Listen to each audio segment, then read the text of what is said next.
Episode 115. In his haste, Han Li glanced at the green shadow.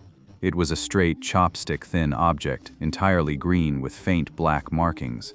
Its appearance was truly rather odd. But in the frantic scramble, Han Li had no time to ponder it. Even though he had easily deflected the attack, his expression remained, not daring to let his guard down for a second. The gruesome fate of those three outside the door was still fresh in his mind. He had no intention of sharing it. So, with a grim expression, Han Li's eyes flickered uncertainly, scanning his surroundings again and again, trying to locate the enemy hidden nearby. But suddenly, a strange, thread-like whistling sound issued from the man's mouth, grating on the nerves. Han Li was taken aback for a moment. Just as he was about to ponder the other's intent, his expression suddenly changed drastically, and he shot backwards with incredible speed. This time, Han Li flew back a full several yards before he managed to halt his momentum.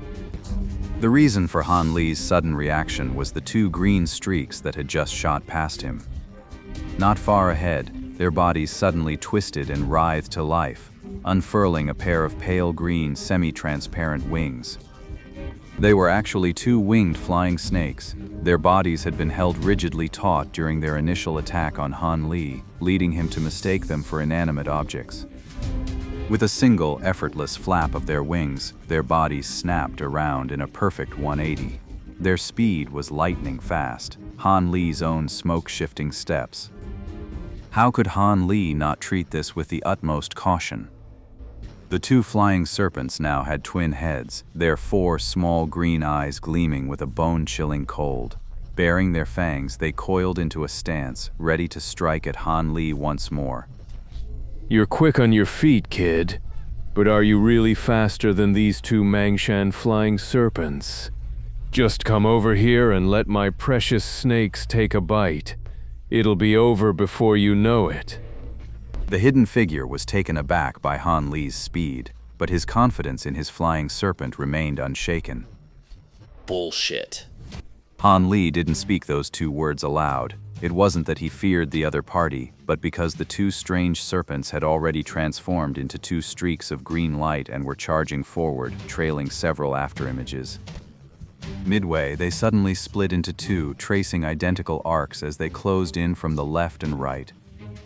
Seeing this, Han Li naturally had no time for more talk. He shot backward at a speed barely slower than the green shadows, whirling several times around the confined space in the blink of an eye, not daring to let his feet rest for even a moment.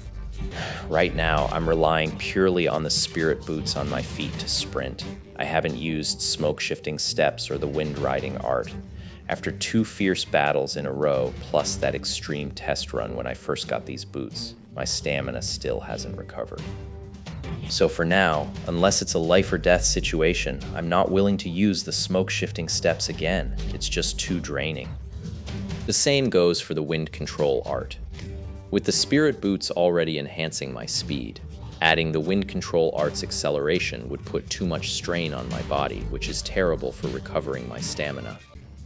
Of course, Han Li wasn't about to let the two flying serpents harass him indefinitely. While he didn't dare casually activate a protective shield to test its strength against the snakes by slowing down, he had plenty of other ways to deal with the two little pests. It's just that I had most of my attention focused on the flying snake's master, who never showed himself. That's why I let these two worms follow me this far. Now that Han Li saw this person seemed determined to rely solely on these two flying snakes to kill him, he naturally wouldn't hold back any longer. Han Li's mind was made up. With a flip of his hand, a fire serpent talisman appeared in his grasp. He pinched it between two fingers, ready to activate it and hurl it forward. Time for some roasted game. Cloud-treading boots? Wait, stop. I have something to say. The figure in the shadows suddenly recognized the spirit boots on Han Li's feet, his voice thick with disbelief. He immediately called out, demanding a halt to the fight. By some unknown method, he restrained the two green phantoms, causing the twin serpents to pause mid-air before shooting back the way they came, vanishing into the undergrowth. Old Feng's prized boots. How did they end up on your feet? What's your connection to him? As far as I know, that guy treasured those cloud-treading boots. He'd never lend them out to anyone. As the words were spoken, a garishly dressed figure emerged from nowhere, materializing beneath a giant flowering tree some 20-odd yards from Han Li. He was of medium build, with mismatched eyes and a face pitted with dark freckles. He looked to be in his 40s, with 7 or 8 pouches of various sizes hanging from his person. His hideous face was a mask of shock. He stared, unblinking, at the cloud-treading boots on Han Li's feet, as if he still couldn't believe they were there. Who are you, and why did you attack me? I refuse to be led by the nose and have my spirit crushed. The ugly man was taken aback for a moment, then flew into a rage, his hideous face twisting into a vicious snarl. He raised a hand, ready to teach this disrespectful brat a lesson right then and there. But then he remembered something and forced his violent impulse back down. He lowered his hand, but his words remained. Brat, don't think just because you're wearing old Feng's cloud-treading boots that I won't dare to teach you a lesson. When that old lecher Feng Yue gave you the boots, did he not mention my name, Zhong Hu of the Spirit Beast Mountain? But you're clearly from Yellow Maple Valley. Why would he give them to you? Could you be Old Windy's bastard son? You don't look much like him, though. The ugly man sized Han Li up as he spoke. This time, it was Han Li's turn to be annoyed. Don't presume to claim a connection where none exists. That Feng Yue fellow died a long time ago. I pulled these boots right off his feet. Dead, the madman Feng Yue? The ugly man, who had been all bluster and fury, astonished, jumped 3 feet in the air at those words, his expression shifting to one of shock and doubt. He then took several involuntary steps back, his eyes sweeping over Han Li with a new, appraising intensity. Did you kill him? That's right. Do you want to avenge him? Han Li clasped his hands behind his back, watching the other man with an unreadable expression. But the thread he had secretly retrieved from his storage pouch was already coiled around his ring finger. The main reason he'd admitted to the killing so openly was to establish his authority. He hoped this person would know better than to push his luck and just leave him alone. He had no desire to get into a mutually destructive fight with just anyone the moment he arrived, which would only jeopardize his primary mission of gathering herbs. Though this man's tone suggested some acquaintance with Feng Yue, Han Li believed the odds of him actually seeking revenge for her were slim to none. After all, most cultivators are cold and self-serving by nature, and this one seems particularly vicious. Of course, if the other party insisted on taking action to avenge Feng Yue, Han Li would have no choice but to strike first. He would push his body to the limit, unleashing his full speed, then use the threads on his fingers to silently loop around his opponent's head, killing them without a trace. Han Li was well aware that a rushed ambush like this had a low chance of success, only about 30 or 40%. The ugly brute was simply too far away, at a distance of 20 zhang. Even with Han Li's superior footwork, a single decisive kill was impossible to guarantee.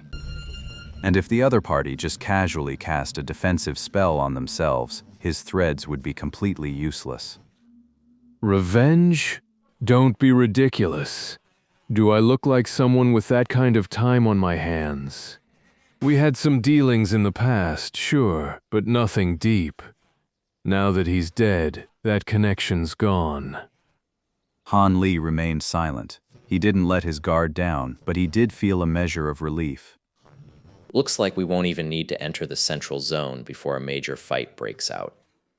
Well, little brother, you really are something else. Feng Yue is no easy mark, especially with those top-tier magic tools of his. They're truly rare treasures. After that seemingly casual question, the ugly man subtly retreated a few more steps, putting even more distance between himself and Han Li. Seeing this, Han Li could only inwardly sigh in resignation. Han Li estimated that even if he were to turn hostile and attack now, his chances of success had already dropped to less than 10%. These masters are all cunning old foxes, seasoned and experienced. Not a single one is easy to deal with. And he probably thinks I've taken all of Feng Yue's magic tools, which is why he's showing this subtle wariness towards me. Fully aware of the situation, Han Li simply smiled and said nothing. He neither confirmed nor denied possessing the magic tool, which only served to frustrate and further intimidate the thug. Was that masterpiece on the wall outside your doing? Bullshit. That was the work of the Saber Transformation sect's freak, Han Tianya. I'd never waste my time on something so pointless. What a waste of all that flesh and blood. It would have been perfect for my little darlings. I hear a cultivator's flesh and blood is a great tonic. Han Li managed a smile at first as he listened, but when the ugly man uttered those last few words, pulled a large cloth sack from behind his back, and tossed a bloody chunk of meat inside, Han Li's smile became strained, his face even taking on a faintly greenish hue. The thug stole a glance at Han Li's expression and couldn't help but feel a surge of satisfaction. This yellow Maple Valley kid is just too young, too green. A few simple words from me and he's already getting flustered. In a real fight, that would be a major opening. But still, it's surprising he managed to kill Feng Yue. No matter how I look at him, he seems utterly ordinary. He just doesn't strike me as someone capable of pulling off something like that. Logically speaking, this kid is young and his magic power is shallow. Even if he has a few decent magic tools, they can't compare to that old fox Feng Yue's top-tier gear like the yellow silk parasol or the cloud-treading boots. And with that, Feng Yue still managed to get taken down by this kid. Something's definitely off about this whole thing. But the cloud-treading boots are definitely on his feet. That's an undeniable fact. So maybe he wasn't the one who killed him. Did he just get lucky and pick them up? Or is there some other reason? Zhang Hu kept thinking, but his mind remained muddled, unable to accurately gauge Han Li's strength. But a clever man like him would never take such a foolish risk by testing it himself.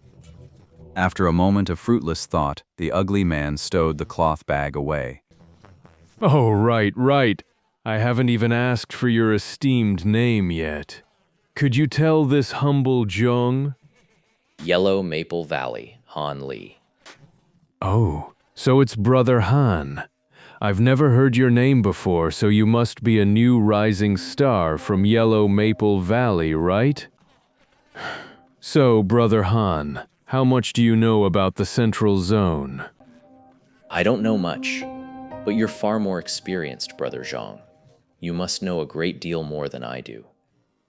Brother Han, if you trust me, why don't we swap what we know about the Central Zone?